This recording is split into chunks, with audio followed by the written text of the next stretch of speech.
Hello, I'm Philip Stoughton. I'm here at Apex 2015 and I'm joined by Glen from Indium. Glen, thanks for stopping by to chat. We're coming towards the end of the show, busy week.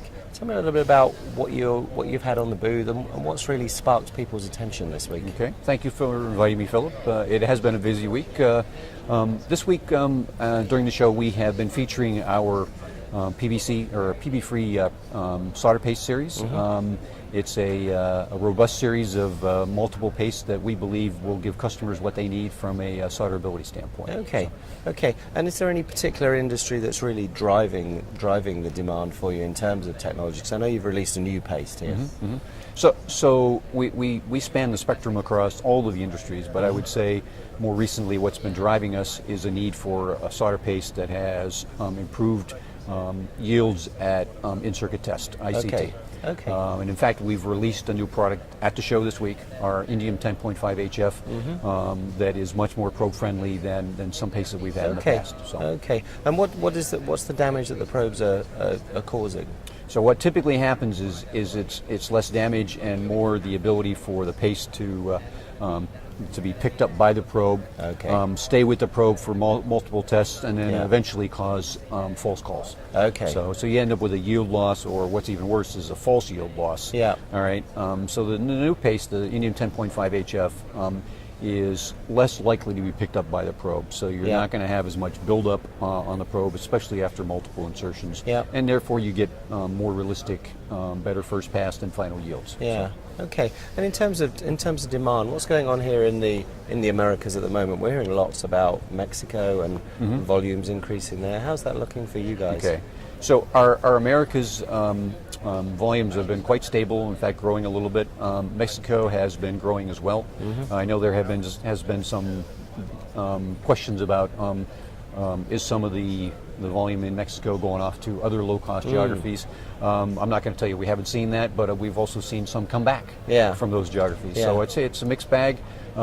Mexico is still a vibrant place for our solder paste, as well as any other solder paste. Yeah, yeah. I mean that constant chasing of low-cost labor is a reality of our business, isn't it? Absolutely.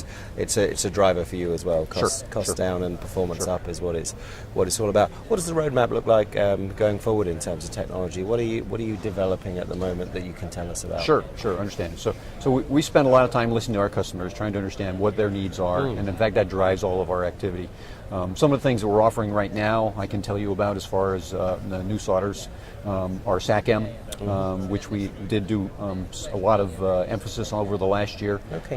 It is a low silver content, thus a lower cost alloy. It is available in many of our fluxes. We also are hearing from many customers that they want improved or lower voiding. So we are looking at that. Don't have anything to offer just yet, but we do have a lot of R&D activity with multiple customers who are doing beta testing. We also are seeing an increased interest in water wash paste. So we're working on a material to offer for that as well. Okay, and what about where you are seeing more and more miniaturization, smaller and smaller devices, and we're seeing the kind of extremities of aspect ratios in the screens? Is that driving technology? Does that keep you awake at night? It does. It's becoming more and more difficult. We see a lot more customers that routinely will use 01, 005 components, and even some of the smaller components.